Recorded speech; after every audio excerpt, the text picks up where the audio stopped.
Hello friends, welcome to the success Kendra. Friends देखिए, आज इस सेशन में हम लोग बीपीएससी टीआरई 3.0 के लिए करंट अफेयर्स के इंपॉर्टेंट क्वेश्चंस को कवर करेंगे। फ्रेंड्स, ये पिछले एक साल के महत्वपूर्ण करंट अफेयर्स के प्रश्न हैं और हम लोग जो है इस सीरीज में 500 इम्पॉर्टेंट पिछले एक साल के करंट अफेयर्स को बीपीएससी टीआरई 3.0 यानी कि बीपीएससी टीचर 3.0 जो न्यू वैकेंसी 2024 में आई हुई है उसके लिए फ्रेंड्स हम लोग कवर करेंगे।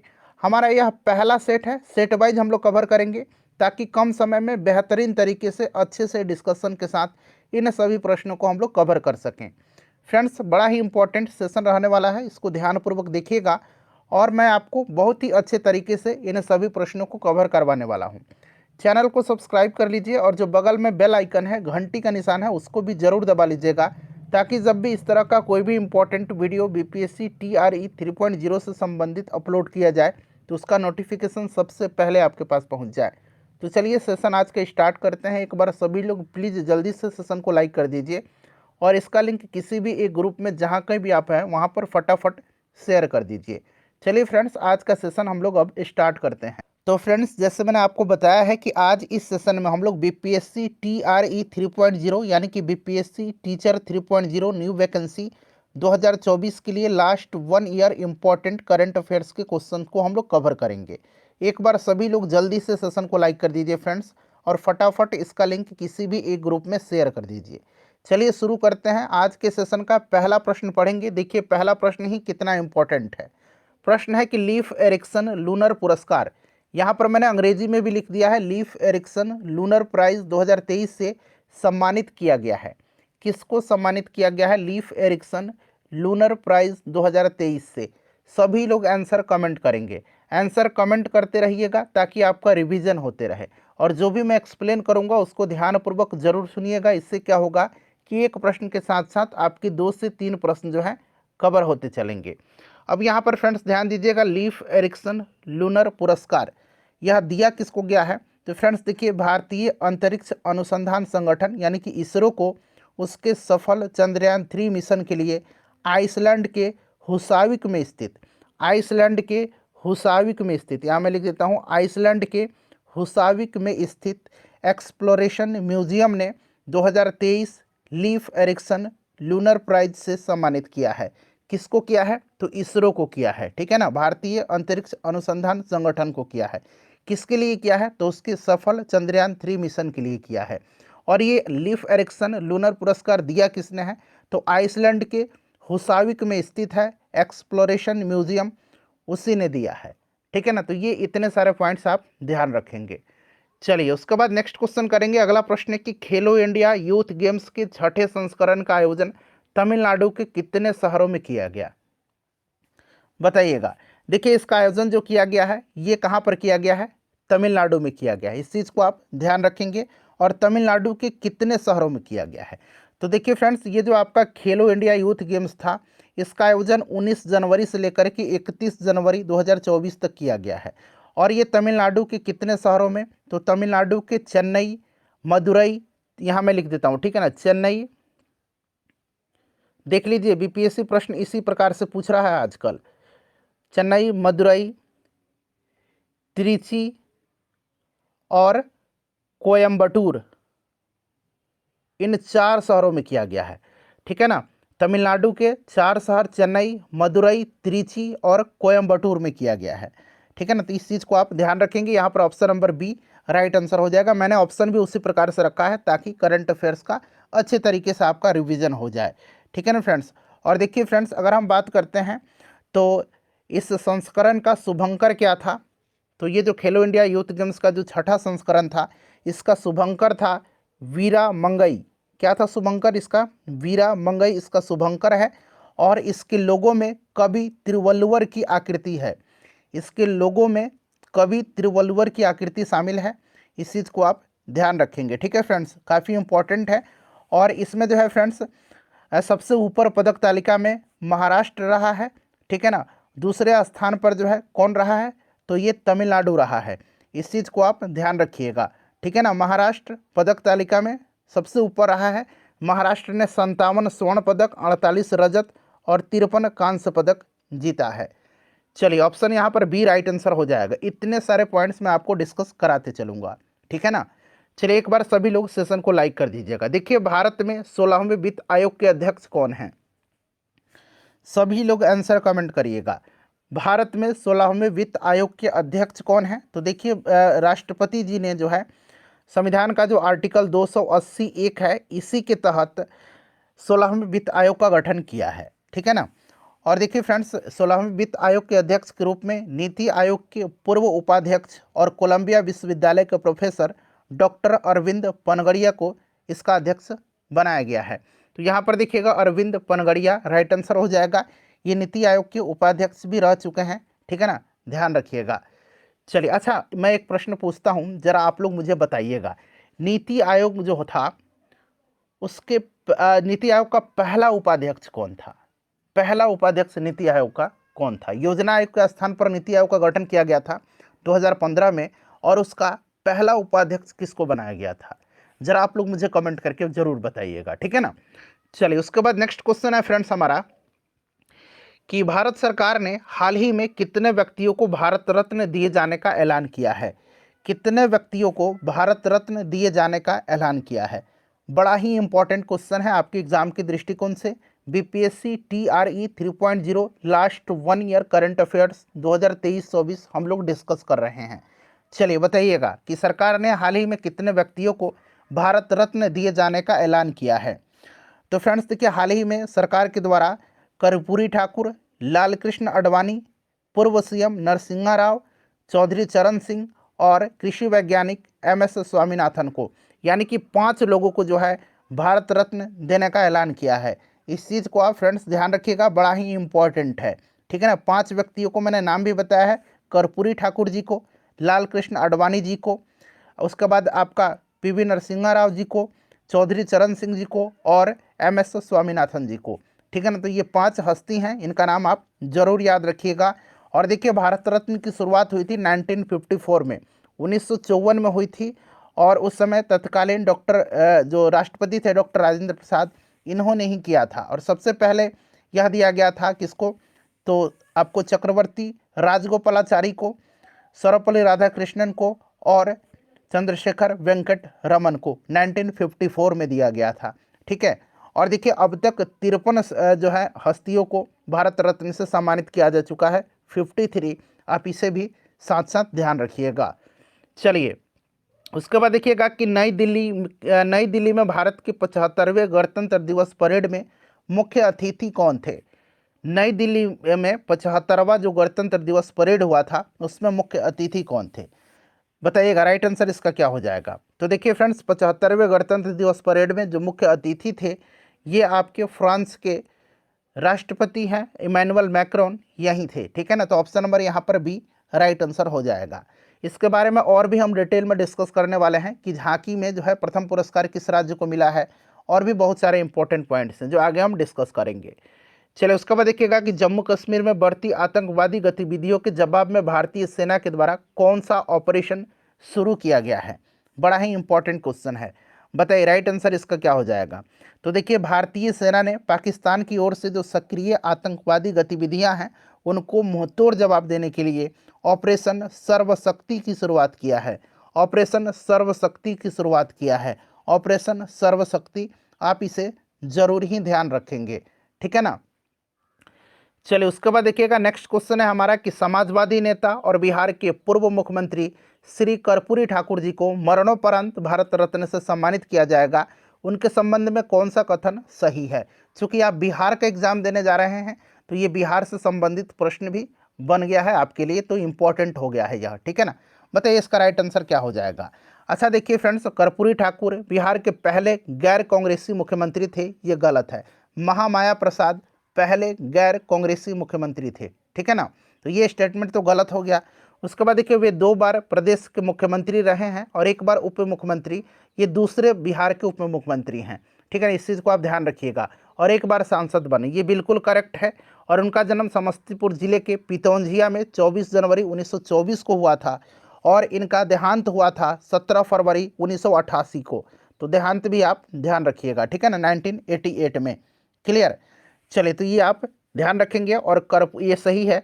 कर्पूरी ठाकुर जी को जननायक कहा जाता है, जननायक इनको कहा जाता है, ये भी आप ध्यान रखिएगा, ठीक है ना, जननायक के नाम से इनको जाना जाता है। क्लियर ना। चलिए, तो ये सब पॉइंट्स आप फ्रेंड्स ध्यान रखिएगा। और 1952 में पहली बार ये बिहार विधानसभा का चुनाव भी लड़े थे और जीते भी थे। 1952 में, 1952 में, ये प्रश्न भी अगर बनेगा तो आप इसको सही मारिएगा, 1952 में, ठीक है ना। चलिए आगे बढ़ेंगे और अगला प्रश्न कर देंगे हम लोग। नेक्स्ट क्वेश्चन है हमारा, तो इनमें से एक से अधिक राइट आंसर हो जाएगा ना। चलिए उसके बाद देखिएगा कि आपदा प्रबंधन कार्य के लिए वर्ष 2024 की संस्थागत श्रेणी के लिए किस राज्य की 60 पैराशूट फील्ड हॉस्पिटल को सुभाष चंद्र बोस आपदा प्रबंधन पुरस्कार 2023 के लिए चयनित किया गया है। चलिए बताइए इसका राइट आंसर क्या हो जाएगा, राइट आंसर इसका क्या हो जाएगा, बताइए इसका करेक्ट आंसर क्या हो जाएगा। तो फ्रेंड्स यहाँ पर ध्यान दीजिएगा, 60 पैराशूट फील्ड हॉस्पिटल यह उत्तर प्रदेश का आपदा प्रबंधन एक संस्थान है। और देखिए इसने आपदा प्रबंधन में उत्कृष्ट कार्य के लिए इसको जो है विशेष रूप से राष्ट्रीय और अंतर्राष्ट्रीय स्तर पर विभिन्न प्राकृतिक आपदाओं एवं संकट के दौरान चिकित्सा सहायता प्रदान करने के लिए सुभाष चंद्र बोस आपदा प्रबंधन पुरस्कार 2024 के लिए इसको चुना गया है, ठीक है ना। तो इस चीज़ को आप ध्यान रखेंगे, बड़ा ही इंपॉर्टेंट है। यह उत्तर प्रदेश का है 60 पैराशूट फील्ड हॉस्पिटल, जिसको कि 2024 में सुभाष चंद्र बोस आपदा प्रबंधन पुरस्कार दिया गया है। इसको आप जरूर ही ध्यान रखिएगा, ठीक है ना फ्रेंड्स। चलिए उसके बाद नेक्स्ट क्वेश्चन कर लेंगे। और देखिए फ्रेंड्स, मॉडर्न हिस्ट्री का मैंने मैराथन सेशन कराया हुआ है, मॉडर्न हिस्ट्री का 4-5 वीडियो कराया हुआ है, प्रश्न वहीं से बनेंगे आपके एग्जाम में। उसके बाद हम लोग क्लास 6 to 8 का जो NCERT SCERT है उसका हिस्ट्री पॉलिटी ज्योग्राफी कवर करा दिया है। 9th 10th का भी पूरा हिस्ट्री पॉलिटी ज्योग्राफी साइंस मैंने कवर करा दिया है, सबका मैंने प्लेलिस्ट बना दिया है, लिंक आपको डिस्क्रिप्शन बॉक्स में मिलेगा या फिर मैंने कमेंट में भी लिंक को पिन कर दिया है। आप जहां पर लाइव चैट कर रहे हैं ऊपर देखिए वहां पर भी लिंक दिख रहा होगा आपको, उस लिंक पर क्लिक करिए, प्लेलिस्ट खुल जाएगा और आप सभी वीडियोज़ को देख लीजिएगा, ठीक है ना। चलिए एग्जाम डेट आ गया है, समय बिल्कुल भी नहीं है, ज़्यादा से ज़्यादा आप रिविजन करिए। भारत के राष्ट्रपति द्वारा कितने बच्चों को, देखिए यहाँ पर 7 श्रेणी में यह पुरस्कार राष्ट्रीय बाल पुरस्कार दिया जाता है, तो यहाँ पर आप 7 बना लीजिएगा, ठीक है ना। 7 श्रेणियों में प्रधानमंत्री राष्ट्रीय बाल पुरस्कार 2024 प्रदान किया गया है। तो देखिए फ्रेंड्स, अगर हम बात करते हैं तो प्रधानमंत्री राष्ट्रीय बाल पुरस्कार की, तो यह असाधारण योग्यताओं और उत्कृष्ट उपलब्धियों के लिए बच्चों को दिया जाता है, ठीक है ना। और राष्ट्रीय स्तर पर यह पुरस्कार 5 से 18 वर्ष के आयु वर्ग के बच्चों को बहादुरी, कला संस्कृति, पर्यावरण, नवाचार, विज्ञान प्रौद्योगिकी, सामाजिक सेवा और खेल, इन 7 श्रेणियों के लिए यह पुरस्कार उनको दिया जाता है। और देखिए फ्रेंड्स, 22 जनवरी 2024 को विज्ञान भवन में आयोजित एक औपचारिक कार्यक्रम में भारत के राष्ट्रपति के द्वारा यह पुरस्कार प्रदान किया गया। और देखिए फ्रेंड्स, ये टोटल 19 बच्चों को दिया गया है, तो ऑप्शन नंबर यहाँ पर सी राइट आंसर हो जाएगा, 19 बच्चों को दिया गया है, ठीक है ना। जिनमें से हम बात करते हैं तो 9 लड़के हैं और 10 लड़कियां हैं, तो यह भी आप ध्यान रखेंगे, क्लियर ना। चलिए नेक्स्ट क्वेश्चन कर लेंगे कि भारत सरकार द्वारा स्थापित 9 सदस्यीय विजय राघवन समिति ने हाल ही में अपने रिपोर्ट सौंपी है जो खाली स्थान दिया गया विषय पर आधारित है। विजय राघवन समिति ने हाल ही में रिपोर्ट सौंपी है जो किस पर आधारित है, बताइएगा इसका करेक्ट आंसर क्या होगा फ्रेंड्स। देखिए मोदी गवर्नमेंट ने DRDO की समीक्षा के लिए उच्च शक्ति समिति का गठन किया और यह जो है रक्षा अनुसंधान और विकास संगठन के कामकाज की समीक्षा के लिए रक्षा मंत्री द्वारा पूर्व जो आपका वैज्ञानिक सलाहकार थे उन्हीं के नेतृत्व में, विजय राघवन जी के नेतृत्व में यह एक समिति थी। किस पर आधारित है, तो यह DRDO में सुधार यहाँ पर राइट आंसर हो जाएगा, ठीक है ना, इसकी कामकाज की समीक्षा के लिए। चलिए उसके बाद नेक्स्ट क्वेश्चन कर लेंगे। अगला प्रश्न है हमारा कि ऑस्ट्रेलियन ओपन 2024 के संबंध में कौन सा कथन सही दिया गया है। ऑस्ट्रेलियन ओपन 2024 के संबंध में देखिए फ्रेंड्स, ऑस्ट्रेलियन ओपन 2024 में पुरुष एकल का खिताब किसने जीता है, तो फ्रेंड्स इसमें जीता है इटली के टेनिस खिलाड़ी यानिक सिनर ने। यानिक सिनर या जेनिक सिनर, कहीं कहीं इस तरह से आपको यानिक सिनर भी मिल जाएगा, ठीक है, कोई बात नहीं, ये चूंकि अंग्रेजी में लिखा गया ना तो कुछ जेनिक लिखते हैं, कुछ यानिक लिखते हैं, कुछ सैनिक भी लिखेंगे, तो ऐसा कहीं कहीं आपको इस तरह से सैनिक भी किसी करंट अफेयर में मिल जाएगा, तो चिंता मत करिए। तो ये आपके कहाँ के हैं, इटली के हैं, कि कौन, जेनिक सिनर या फिर यानिक सिनर, इन्होंने ऑस्ट्रेलियन ओपन पुरुष एकल का खिताब जीता है। अच्छा, इन्होंने हराया था किसको, तो इन्होंने हराया था रूस के डेनियल मेदवेदेव को, ठीक है ना, इसे भी आप ध्यान रखेंगे। प्रश्न कहीं से भी पूछा जाए तो छूटे नहीं, ठीक है ना, मैं ऐसा आपको बता रहा हूँ। देखिए महिला एकल का खिताब बेलारूस की जो है यहाँ खिताब बना लीजिएगा, आर्याना सबलेंका ने जीता है। बिल्कुल ये करेक्ट है, आर्याना सबलेंका ने जीता है। और किसको हरा करके जीता है? तो फ्रेंड्स इन्होंने चीन की झेंग किनविन को हराया था। चीन की झेंग झेंग ये झ है, झेंग किनविन को हराया था, ठीक है ना।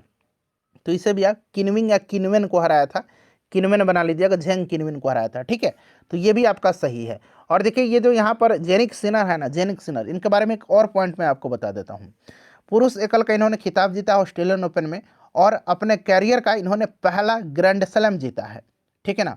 और सिनर ऑस्ट्रेलियन ओपन में पुरुष एकल का खिताब का फाइनल जीतने वाले ये इटली के पहले खिलाड़ी भी बन गए हैं, तो ये भी आप ध्यान रखिएगा।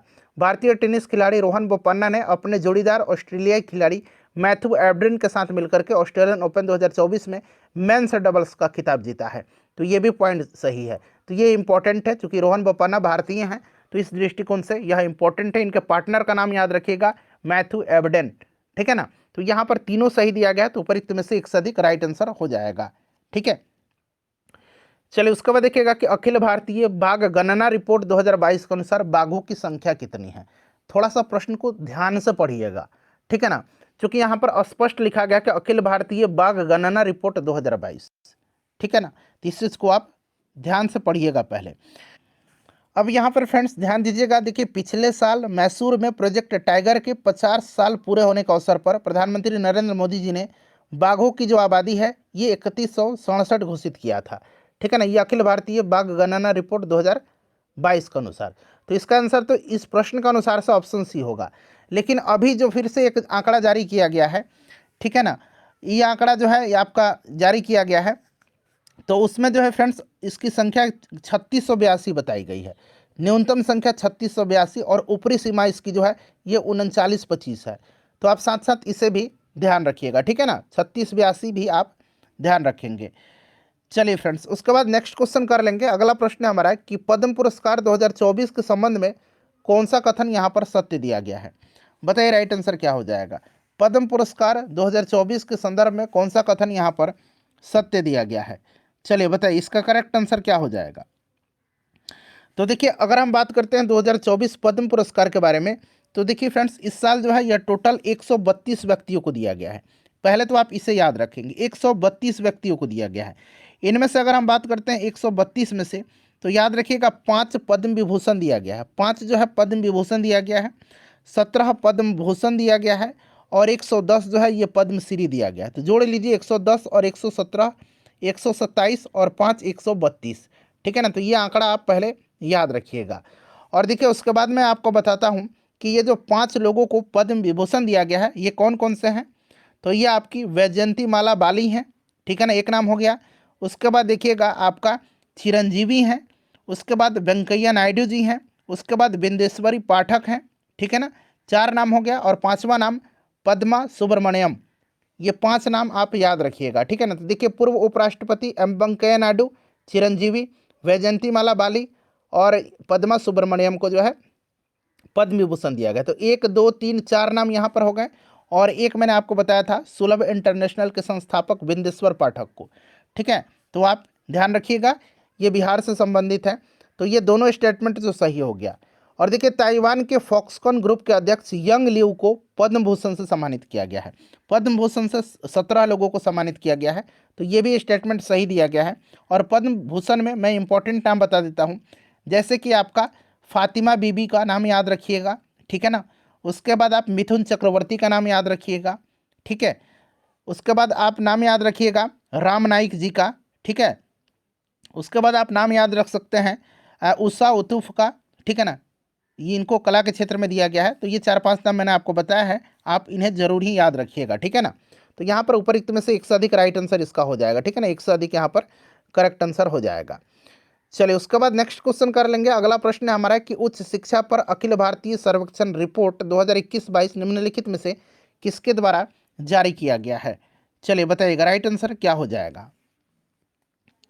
करेक्ट आंसर इसका क्या हो जाएगा, सभी लोग आंसर कमेंट करिए। तो देखिए फ्रेंड्स अगर हम बात करते हैं तो देखिए ये आपका AISHE यानी कि all India survey on higher education, ठीक है ना, इसका फुल फॉर्म होगा। और यह शिक्षा मंत्रालय के द्वारा जो है यह जारी किया गया है। शिक्षा मंत्रालय के द्वारा जो है उच्च शिक्षा पर अखिल भारतीय सर्वेक्षण रिपोर्ट जारी किया गया है। तो यहाँ पर शिक्षा मंत्रालय राइट आंसर इसका हो जाएगा, ठीक है ना फ्रेंड्स, ध्यान रखिएगा। चलिए उसके बाद नेक्स्ट क्वेश्चन है हमारा कि हाल ही में भारतीय सेना में सूबेदार पद पाने वाली पहली महिला कौन बनी है? पहली महिला कौन बनी है बताइएगा राइट आंसर। इंपॉर्टेंट क्वेश्चन है, बहुत ही ज्यादा इंपॉर्टेंट क्वेश्चन है। शिवा चौहान पूछा गया था ना पिछले बार, तो ये भी इस बार पूछा जा सकता है। तो देखिए हवलदार प्रीति रजक हैं ये, ठीक है ना, प्रीति रजक राइट आंसर हो जाएगा। प्रीति रजक को सेना ने ट्रैप शूटिंग में शानदार प्रदर्शन के लिए आउट ऑफ टर्न प्रमोशन दिया है और वह सेना की पहली महिला सूबेदार बनी है, ठीक है ना, तो इस चीज़ को आप ध्यान रखिएगा। चलिए उसके बाद देखिएगा कि निम्नलिखित में से किस कंपनी ने पहले मानव रोगी में ब्रेन चिप प्रत्यारोपित किया है? ये कौन सी कंपनी है? चलिए बताएंगे। पहला मानव रोगी में ब्रेन चिप प्रत्यारोपित किया है, यह कंपनी कौन सी है? तो यह कंपनी एलन मस्क की न्यूरालिंक है। एलन मस्क की न्यूरालिंक कंपनी है जिसने पहले मानव में ब्रेन चिप प्रत्यारोपित किया है। इस चीज़ को आप ध्यान रखिएगा, ये एलन मस्क की है ये आपकी कंपनी न्यूरालिंक, ठीक है ना। चलिए उसके बाद अगला प्रश्न हमारा कि गणतंत्र दिवस परेड 2024 में किस राज्य की झांकी को राज्यों में सर्वश्रेष्ठ झांकी घोषित किया गया है? राज्यों में सर्वश्रेष्ठ झांकी बताइए, बड़ा ही इंपॉर्टेंट क्वेश्चन है। राइट आंसर इसका क्या हो जाएगा? तो देखिए फ्रेंड्स, राज्यों में सर्वश्रेष्ठ झांकी जो है ये उड़ीसा को दिया गया। किसको? उड़ीसा को दिया गया। उड़ीसा की झांकी जिसका विषय क्या था? विकसित भारत में महिला सशक्तिकरण, ठीक है ना, तो इस चीज को आप ध्यान रखिएगा। महिलाओं की प्रगति के लिए राज्य की प्रतिबद्धता को यह प्रदर्शित करती है, ठीक है ना फ्रेंड्स, तो इसको आप ध्यान रखिएगा। तो उड़ीसा की झांकी को दिया गया और दूसरा गुजरात को दिया गया है। और देखिए एक प्रश्न ऐसे भी पूछा जा सकता है कि पीपुल्स चॉइस में, पीपुल्स चॉइस कैटेगरी में जो है पहला झांकी का पुरस्कार गुजरात को दिया गया था, लेकिन राज्यों की श्रेणी में उड़ीसा को पहला पुरस्कार दिया गया था, ठीक है ना। इमैनुअल मैक्रोन जो थे ये आपके गणतंत्र दिवस में इस बार मुख्य अतिथि थे, इससे भी आप ध्यान रखिएगा। चलो उसके बाद देखिएगा कि जनवरी 2024 में किस राज्य ने लघु बान जाति द्रव्य कार्य योजना, यहाँ कार्य नहीं क्राय बना लीजिएगा, इस तरह से क्राय, ठीक है ना, क्राय, लघु बान जाति द्रव्य क्राय योजना शुरू करने की घोषणा की है। लघु बान जाति द्रव्य क्रय योजना शुरू करने की घोषणा की है, बताइए, बड़ा इंपॉर्टेंट क्वेश्चन है। तो फ्रेंड्स ये उड़ीसा सरकार ने किया है, उड़ीसा गवर्नमेंट ने किया है, इस चीज़ को ध्यान रखिएगा। और उड़ीसा सरकार ने जो है यह लघु वन उपज के लिए 100% राज्य वित्त पोषित न्यूनतम समर्थन मूल्य योजना है, ठीक है। इस योजना के तहत एक प्राथमिक संग्रहकर्ता, एक आदिवासी व्यक्ति उड़ीसा के जनजातीय विकास सहकारी निगम लिमिटेड के खरीद केंद्रों पर MFP बेच सकेगा, ठीक है ना। तो इतना याद नहीं रखना आपको, सिर्फ ये उड़ीसा गवर्नमेंट याद रखेंगे, ठीक है ना। लघु बान जाति द्रव्य क्रय योजना या फिर लाभा योजना। चलिए उसके बाद देखिएगा कि राष्ट्रपति द्रौपदी मुर्मू ने किस यूनिवर्सिटी के कुलपति सतनाम सिंह संधू को राज्यसभा का मनोनीत सांसद नियुक्त किया है? अच्छा, राज्यसभा में सबसे पहले बताइए राष्ट्रपति कितने व्यक्तियों को मनोनीत कर सकता है? पहले एक बार आप लोग सभी लोग आंसर कमेंट करिएगा, बताइएगा इसका राइट आंसर क्या होगा। जो मैंने प्रश्न पूछा है कि राष्ट्रपति राज्यसभा में कितने व्यक्तियों को मनोनीत कर सकते हैं, बताइए। तो ये 12 व्यक्तियों को, आपको भी पता है ना। चलिए बताइएगा, ये आपके जो सतनाम सिंह संधू हैं ये किस यूनिवर्सिटी के कुलपति हैं जिनको राष्ट्रपति द्रौपदी मुर्मू जी ने राज्यसभा का मनोनीत सांसद नियुक्त किया है? तो फ्रेंड्स ये चंडीगढ़ यूनिवर्सिटी के कुलपति हैं सतनाम सिंह संधू, ठीक है, इनको आप ध्यान रखिएगा। चलिए तो यहाँ पर चंडीगढ़ यूनिवर्सिटी राइट आंसर हो जाएगा। नेक्स्ट क्वेश्चन कर लेंगे। अगला प्रश्न है कि निम्नलिखित युग्म में कौन सुमेलित है? देखिए फ्रेंड्स, ट्राई के अध्यक्ष कौन है? अनिल लोहाटी हैं, बिल्कुल सही है, try telecom regulatory authority of India, ठीक है ना। उसके बाद कोमोरस के राष्ट्रपति हैं अजाली ओस्मानी, बिल्कुल सही है। अफ्रीकी यूनियन के भी ये अध्यक्ष हैं। न्यूजीलैंड के प्रधानमंत्री बने हैं क्रिस्टोफर लक्सन, ये भी आप ध्यान रखेंगे। तो ये तीनों के तीनों सही दिया गया है, तो इसीलिए ऑप्शन नंबर यहाँ पर डी उपरिक्त में से एक से अधिक करेक्ट आंसर हो जाएगा। चलिए अगला प्रश्न है कि 28 जनवरी 2024 को नीतीश कुमार ने पटना के राजभवन में कौन सी बार बिहार के मुख्यमंत्री के रूप में शपथ लिया है? बताइएगा इसका करेक्ट आंसर क्या होगा कि 28 जनवरी 2024 को नीतीश कुमार जी ने पटना के राजभवन में कौन सी बार बिहार के मुख्यमंत्री के रूप में शपथ लिया है? तो फ्रेंड्स ये 9वीं बार बिहार के मुख्यमंत्री बने हैं, इस चीज़ को आप ध्यान रखिएगा, वीवीआई क्वेश्चन है, ठीक है ना। और पहली बार ये मुख्यमंत्री कब बने थे, ये भी प्रश्न बन सकता है। तो पहली बार ये सन 2000 में जो है 7 दिन के लिए मुख्यमंत्री बने थे। तो पहली बार ये 2000 में बने थे, इस चीज़ को भी आप ध्यान रखेंगे। चलिए उसके बाद नेक्स्ट क्वेश्चन करेंगे कि निम्नलिखित में से किस देश के अलबामा में पहली बार नाइट्रोजन गैस के जरिए एक शख्स को सजाए मौत दी गई? चलिए इस शख्स का नाम भी अगर आप जानते हैं तो कमेंट करिएगा, बताइए।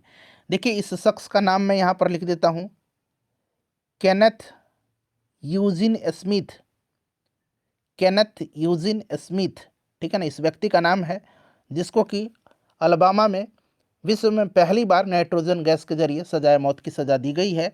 और यह अलबामा अमेरिका में है ना, तो अमेरिका यहाँ पर राइट आंसर हो जाएगा, ठीक है ना। चलिए उसके बाद नेक्स्ट क्वेश्चन है हमारा कि शिक्षा में बहुभाषावाद को प्रोत्साहित करने के लिए भारत सरकार ने आर्टिफिशियल इंटेलिजेंस आधारित किस ऐप को लॉन्च किया है? शिक्षा में बहुभाषावाद को प्रोत्साहित करने के लिए भारत सरकार ने आर्टिफिशियल इंटेलिजेंस आधारित किस ऐप को लॉन्च किया है, बताइए। तो फ्रेंड्स देखिए शिक्षा में बहुभाषावाद को बढ़ावा देने की दिशा में एक महत्वपूर्ण कदम उठाते हुए केंद्र सरकार ने एक आर्टिफिशियल इंटेलिजेंस आधारित प्लेटफॉर्म अनुवादनी ऐप लॉन्च किया है, अनुवादनी ऐप को, ठीक है ना फ्रेंड्स। और इस पहल का मुख्य उद्देश्य सभी स्कूल और उच्च शिक्षा पाठ्यक्रमों के लिए अध्ययन सामग्री को डिजिटल रूप में उपलब्ध कराना है, ठीक है। चलिए खास करके भारतीय संविधान की जो 8वीं अनुसूची में जो 22 भाषाओं में सूचीबद्ध भाषाएं हैं, उनसे जो मटेरियल है स्टडी वाला वो आपको उपलब्ध कराना है। चलो उसके बाद देखिएगा कि देश में पहली बार हिम तेंदुओं की गणना की गई है। जी ध्यान रखिएगा, पहली बार हिम तेंदुओं की गणना की गई है और इसके संबंध में पूछा गया है कि कौन सा कथन सही है। चलिए बताइए। भारतीय वन्यजीव संस्थान, ठीक है ना, डब्ल्यू आई आई, ठीक है ना, भारतीय वन्यजीव संस्थान ने इसकी गणना की है, बिल्कुल सही दिया गया है, ठीक है ना। और देखिए इसने तो इसकी गणना की है, लेकिन इसके आकलन के लिए जो है इसमें और भी संस्था ने इसका सहयोग किया है, जैसे कि ये आपका है कौन कौन से, तो नेचर कंजर्वेशन फाउंडेशन मैसूर, और दूसरा है WWF इंडिया के सहयोग से किया है, ठीक है ना। तो इसे ध्यान रखेंगे। और 718 हिम तेंदुओं की संख्या है, बिल्कुल यहाँ पर ये करेक्ट दिया गया है। और इनकी आबादी सबसे ज़्यादा लद्दाख में है, जी 477 सबसे ज़्यादा लद्दाख में है। उसके बाद उत्तराखंड में 124 है, हिमाचल प्रदेश में 51 है, अरुणाचल प्रदेश में 36 है, सिक्किम में 21 है और जम्मू कश्मीर में 9 है, ठीक है ना। तो यहाँ पर आपका तीनों स्टेटमेंट सही दिया गया, उपरोक्त में से एक से अधिक राइट आंसर होगा। चलिए उसके बाद देखिएगा कि निम्नलिखित में से किन देशों के वायुसेनाओं के बीच युद्ध अभ्यास डेजर्ट नाइट का आयोजन किया गया? डेजर्ट नाइट का आयोजन किया गया, बताइए राइट आंसर क्या हो जाएगा। डेजर्ट नाइट यह अभ्यास अरब सागर के ऊपर हुआ है, जिसमें भारतीय वायुसेना ने अपने अड्डे से संचालन किया है, ठीक है ना। और यह जो आपका डेजर्ट नाइट है, यह भारतीय वायुसेना, उसके बाद फ्रांस की वायुसेना और संयुक्त अरब अमीरात यानी कि यूएई की वायुसेना के बीच का यह अभ्यास है, ठीक है। तो यहाँ पर देखिएगा भारत, फ्रांस और यूएई, भारत, फ्रांस और यूएई ऑप्शन बी में आपको दिख रहा है, ठीक है ना। चलिए उसके बाद नेक्स्ट क्वेश्चन हमारा कि निम्नलिखित में से किस मंत्रालय के द्वारा MP लैड्स, इसको हम लोग क्या पढ़ेंगे, ऐसे ही आप याद रखिएगा, ई साक्षी मोबाइल एप्लीकेशन को लॉन्च किया है। MP लैड्स LADS पढ़ लीजिए या फिर MP लैड्स पढ़िए, ई साक्षी मोबाइल एप्लीकेशन लॉन्च किया है, बताइए। तो देखिए इसको सांख्यिकी और कार्यक्रम कार्यान्वयन मंत्रालय के द्वारा जो है, ठीक है ना, MP लैड्स ई साक्षी मोबाइल एप्लीकेशन लॉन्च किया गया है। और इसका उद्देश्य नई दिल्ली में MP लैड योजना के तहत संशोधित निधि प्रवाह प्रक्रिया है, ठीक है ना। तो यहाँ पर आपका option number B right answer हो जाएगा। चलो उसके बाद देखिएगा कि भारत सरकार ने नई शिक्षा नीति के तहत किस भाषा को भारत की 9वीं शास्त्रीय भाषाओं, ठीक है ना, 9वीं शास्त्रीय भाषाओं में से एक के रूप में शामिल करने का निर्णय लिया है? चलिए बताइए इसका राइट आंसर क्या हो जाएगा, करेक्ट आंसर इसका बताइए, करेक्ट आंसर इसका बताइए। तो देखिए फ्रेंड्स फारसी 9वीं भारतीय शास्त्रीय भाषा होगी, ठीक है ना, इस चीज़ को आप ध्यान रखिएगा, काफ़ी इम्पोर्टेंट है। और देखिए फ्रेंड्स सांस्कृतिक संबंधों को मजबूत करने के लिए यह कदम उठाया गया है और विदेश मंत्री एस जयशंकर ने घोषणा किया है कि भारत सरकार ने नई शिक्षा नीति के तहत फारसी को भारत की नवी शास्त्रीय भाषाओं में से एक के रूप में शामिल किया है। नौ शास्त्रीय, इस तरह से आप नौ शास्त्रीय भाषाओं में, ठीक है ना, इस चीज़ को आप ध्यान, यहाँ नाव लिखा गया है तो नौ आप याद रखिएगा। फारसी राइट आंसर होगा। देखिए, महिलाओं को 1,000 रुपये की मासिक आर्थिक सहायता प्रदान करने के लिए किस राज्य की सरकार के द्वारा महतारी वंदना योजना या महतारी वंदन योजना, ठीक है ना, महतारी वंदन योजना 2024 शुरू किया गया है? बड़ा ही इंपॉर्टेंट क्वेश्चन है, बताइए राइट आंसर इसका क्या होगा। महतारी वंदन योजना 2024 से स्टार्ट किया है छत्तीसगढ़ गवर्नमेंट ने, ठीक है ना, छत्तीसगढ़ गवर्नमेंट ने, इसको आप ध्यान रखिएगा। महिलाओं को 1,000 रुपये की मासिक आर्थिक सहायता प्रदान की जाएगी इसके तहत। चलिए अगला प्रश्न करेंगे। नेक्स्ट क्वेश्चन है कि भारत और किस देश की नौसेना के पहले द्विपक्षीय समुद्री अभ्यास को एक्स अयुत्या नाम दिया गया है? एक्स अयुत्या नाम दिया गया है, एक्स अयुत्या नाम दिया गया है। बड़ा ही इंपॉर्टेंट क्वेश्चन है, वीवीआई क्वेश्चन है। देखिए फ्रेंड्स, यह किया गया है भारत और थाईलैंड के बीच के, ठीक है ना, भारतीय नौसेना और रॉयल थाई नौसेना के बीच यह अभ्यास अयुत्या है। इस चीज़ को आप ध्यान रखिएगा, बड़ा ही इंपॉर्टेंट है यह, ठीक है। चलिए, तो ऑप्शन नंबर यहाँ पर बी राइट आंसर हो जाएगा। चलिए उसके बाद देखिएगा कि भारत के पहले ग्राफीन केंद्र India innovation centre for graphene का उद्घाटन किस शहर में किया गया? बताएंगे सभी लोग, आंसर कमेंट करिए इसका। इसका करेक्ट आंसर क्या होगा कि भारत के पहले ग्राफीन केंद्र India innovation centre for graphene का उद्घाटन किस शहर में किया गया?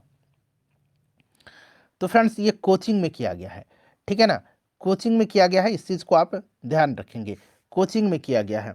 यहाँ पर कोचिंग राइट आंसर हो जाएगा, ऑप्शन नंबर यहाँ पर आपका ए राइट आंसर हो जाएगा, ठीक है ना फ्रेंड्स।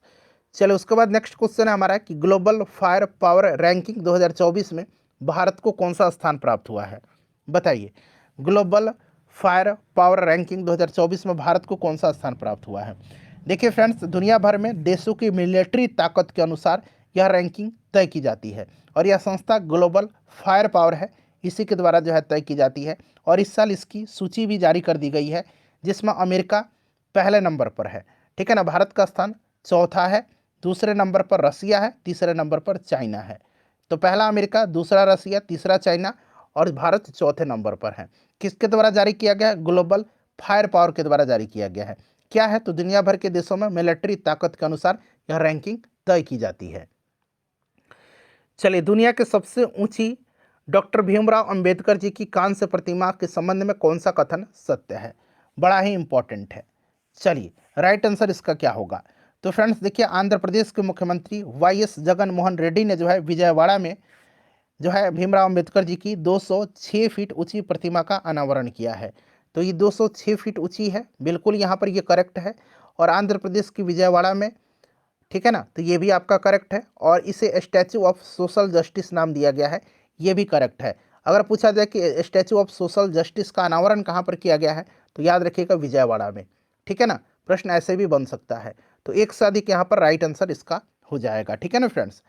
चलिए उसके बाद नेक्स्ट क्वेश्चन है हमारा कि अयोध्या में निर्माणाधीन राम मंदिर के संबंध में कौन सा कथन सत्य है? कौन सा कथन इसमें से सत्य है, बताइएगा। देखिए, राम मंदिर के गर्भगृह में स्थापित रामलला की मूर्तिकार जो है ये अरुण योगीराज हैं, ठीक है ना। इस चीज़ को आप याद रखिएगा, ये आपका करेक्ट दिया गया है, ठीक है ना, बिल्कुल ये करेक्ट है। गर्भगृह में जो स्थापित रामलला की मूर्ति है उसके मूर्तिकार अरुण योगीराज हैं। और इस मंदिर के वास्तुकार जो हैं ये चंद्रकांत सोमपुरा हैं। और देखिए 22 जनवरी 2024 को प्रधानमंत्री मोदी जी ने अयोध्या में राम मंदिर प्राण प्रतिष्ठा समारोह में शामिल हुए थे, ये भी आपका सही है। तो यहाँ पर सभी सही हो जाएगा, तो उपरोक्त में से एक से अधिक इसका राइट आंसर हो जाएगा। चलो उसके बाद देखिए, हाल ही में किस खिलाड़ी को 8वीं बार बालकन एथलीट ऑफ द ईयर चुना गया है? बालकन एथलीट ऑफ द ईयर किसको चुना गया है? चलिए बताइएगा इसका राइट आंसर क्या होगा।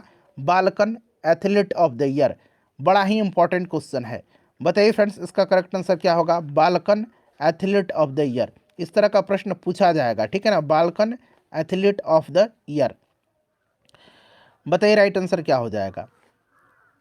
करेक्ट आंसर सभी लोग कमेंट करिएगा इसका, ठीक है ना। तो देखिए फ्रेंड्स, ये चुना गया है नोवाक जोकोविच को। नोवाक जोकोविच कहाँ के हैं फ्रेंड्स? तो ये सर्बिया के हैं और ये 8वीं बार जीते हैं, इसे भी आप ध्यान रखिएगा, ठीक है ना।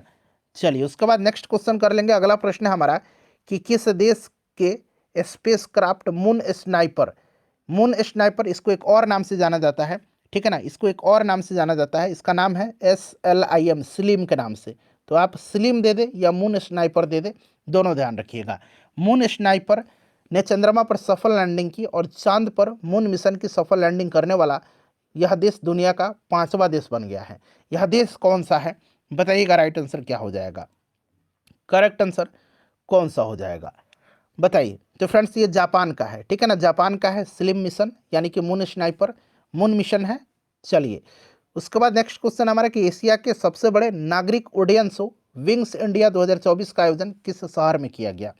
एशिया का सबसे बड़ा नागरिक उड्डयन यह कार्यक्रम है विंग्स इंडिया, ठीक है ना, 2024 में इसका आयोजन कहाँ पर किया गया है। तो इसका आयोजन 2024 में हैदराबाद के बेगमपेट हवाई अड्डे पर किया गया है।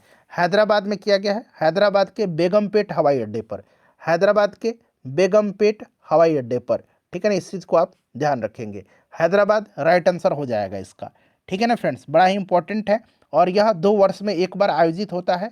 इसका 8वां संस्करण है, यह भी आप याद रखिएगा, ठीक है। और इसका उद्घाटन केंद्रीय नागरिक उड्डयन मंत्री ज्योतिरादित्य सिंधिया ने किया है, यह भी आप ध्यान रखेंगे।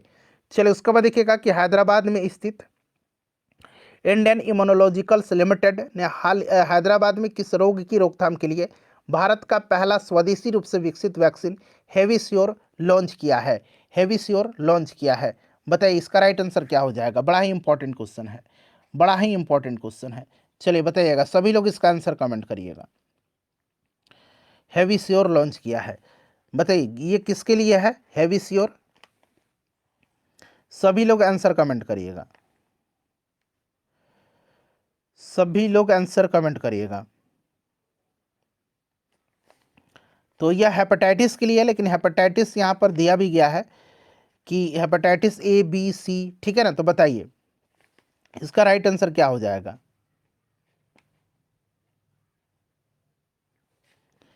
राइट आंसर इसका क्या होगा। तो फ्रेंड्स ये हेपेटाइटिस आपका A है, ठीक है ना, ये आपका हेपेटाइटिस A है, इसको आप ध्यान रखिएगा। यहाँ पर ऑप्शन नंबर यहाँ पर A राइट आंसर हो जाएगा, ठीक है ना। चलिए अगला प्रश्न करेंगे। नेक्स्ट क्वेश्चन है हमारा कि भारत अंतर्राष्ट्रीय विज्ञान महोत्सव 2023 का 9वां संस्करण 17 से 20 जनवरी 2024 तक हरियाणा के किस शहर में आयोजित किया गया। बताइए राइट आंसर इसका क्या हो जाएगा। तो फ्रेंड्स ये कहाँ पर किया गया है, ये 9वां संस्करण है इसका, और इसका आयोजन हरियाणा के फरीदाबाद में किया गया है। हरियाणा के फरीदाबाद में अंतर्राष्ट्रीय भारत अंतर्राष्ट्रीय विज्ञान महोत्सव का, ठीक है। इसी तरह का प्रश्न BPSC ट्री में पूछा गया था पिछले बार। चलिए उसके बाद देखिएगा कि नाम शिखर सम्मेलन के संबंध में कौन सा कथन यहाँ पर सत्य है। नाम शिखर सम्मेलन के संबंध में बताइए, राइट आंसर इसका क्या हो जाएगा, नॉन अलाइंग मूवमेंट, ठीक है ना।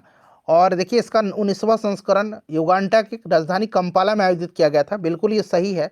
इसका विषय साझा वैश्विक समृद्धि के लिए सहयोग को गहरा करना था, ये भी आपका सही दिया गया है, ठीक है ना। इसका जो थीम था deepening cooperation for shared global affluence, ठीक है ना, एफ्लुएंस, ये आपका थीम था deepening cooperation for shared global affluence और and bring together more than 120 developing country, मतलब 120 देश जो है इसके साथ इसमें हिस्सा लिए थे, ठीक है ना। और यहाँ पर देखिए पहला गुटनिरपेक्ष सम्मेलन 1961 में बेलग्रेड में आयोजित किया था, ये भी सही है। और देखिए ये जो आयोजन हुआ था अभी 19वां शिखर सम्मेलन, इसमें भारत की तरफ से भारत के जो विदेश मंत्री हैं S जयशंकर ने इसमें पार्टिसिपेट किया है, ठीक है ना। तो एक साथ यहाँ पर राइट आंसर होगा। चलो उसके बाद देखिएगा कि the Buddhist voice of global south विषय के साथ शांति के लिए एशियाई बौद्ध सम्मेलन की 12वीं महासभा किस शहर में आयोजित की गई। बड़ा ही इंपॉर्टेंट है, चलिए बताइएगा राइट आंसर इसका क्या हो जाएगा। करेक्ट आंसर इसका क्या हो जाएगा फ्रेंड्स, सभी लोग आंसर कमेंट करिए। तो फ्रेंड्स ये नई दिल्ली में किया गया, कहाँ पर किया गया, the Buddhist voice of global south विषय के साथ शांति के लिए एशियाई बौद्ध सम्मेलन की 12वीं महासभा, तो ये नई दिल्ली में, ठीक है ना। इसका विषय याद रखेंगे, जो एशियाई बौद्ध महासभा की आयोजन हुआ था नई दिल्ली में, इसका विषय the Buddhist voice of global south, ठीक है ना। चलिए उसके बाद देखिएगा कि फीफा अवार्ड 2023 के संदर्भ में कौन सा कथन सत्य है। फीफा अवार्ड 2023 के संदर्भ में कौन सा कथन इसमें से सत्य है। तो देखिए सर्वश्रेष्ठ फीफा पुरुष खिलाड़ी लियोनेल मेसी को दिया गया है, सही है। सर्वश्रेष्ठ फीफा महिला खिलाड़ी 2023 एताना बोनमती को दिया गया है, ये भी सही है। और लियोनेल मेसी ने लगातार तीसरी बार यह अवार्ड अपने नाम किया है। यह भी आपका सही है, ठीक है ना। तो एक से अधिक यहाँ पर राइट आंसर हो जाएगा। इस तरह से क्या हुआ कि आपका एक प्रश्न कवर हो गया, दूसरा प्रश्न और फिर तीसरा प्रश्न भी आपका कवर हो गया। चलिए उसके बाद नेक्स्ट क्वेश्चन है हमारा कि 2023 में भारत का पहला एआई चैटबॉट यानी कि आर्टिफिशियल इंटेलिजेंस आधारित चैटबॉट लॉन्च किया है, उसका नाम पूछा जा रहा है। बताइए राइट आंसर इसका क्या हो जाएगा। अच्छा, भारत का पहला एग्री चैटबॉट जो था ये अम्मा कुरसाई था। कौन था? अम्मा कुरसाई। अम्मा कुरसाई था जो कि उड़ीसा में लॉन्च किया गया था, ठीक है ना। और ये आपका आर्टिफिशियल इंटेलिजेंस आधारित चैटबॉट है। तो ये आपका लेक्सी है। कौन सा है फ्रेंड्स? लेक्सी है, ठीक है ना। बार्ड जो है ये आपका किसका है? बार्ड। बार्ड जो है ये आपका गूगल का है, ठीक है ना। चलिए उसके बाद नेक्स्ट क्वेश्चन कर लेंगे। अगला प्रश्न हमारा कि वर्ष 2023 में साहित्य के लिए नोबेल पुरस्कार किसे प्रदान किया गया है? साहित्य के लिए नोबेल पुरस्कार 2023 में किसे प्रदान किया गया है? तो फ्रेंड्स ये नॉर्वेजियन राइटर जॉन फॉसे को दिया गया है, ठीक है ना फ्रेंड्स। इस चीज़ को आप ध्यान रखिएगा, जॉन फॉसे को दिया गया है, बड़ा ही इंपॉर्टेंट है। चलिए उसके बाद नेक्स्ट क्वेश्चन है हमारा कि किस राज्य सरकार ने महिलाओं के लिए लाडली बहन योजना या लाडली बहना योजना शुरू किया है? बताइएगा, लाडली बहना योजना शुरू किया है किस गवर्नमेंट ने? तो फ्रेंड्स ये क्या है? मध्य प्रदेश सरकार ने। मध्य प्रदेश यहाँ पर राइट आंसर हो जाएगा, ठीक है ना। चलिए उसके बाद देखिए भारतीय सिनेमा का सर्वोच्च award Dada Saheb Phalke life time achievement award 2023 किससे सम्मानित किया गया है? यह 53वां अवार्ड था जिसको दिया गया, 53वां Dada Saheb Phalke life time achievement award था यह, 53वां दादा साहब फाल्के अवार्ड, ठीक है ना। यह किसको दिया गया है? तो फ्रेंड्स यह दिया गया वहीदा रहमान को। वहीदा रहमान को दिया गया है। और यह पुरस्कार जो है 1969 में जो है पहली बार देविका रानी रोरिक को दिया गया था। इस चीज़ को आप ध्यान रखिएगा। चलिए फ्रेंड्स उसके बाद नेक्स्ट क्वेश्चन है हमारा कि मई 2023 में भारत सरकार ने किस देश के 7वें बंदरगाह के संचालन का अधिकार प्राप्त किया है?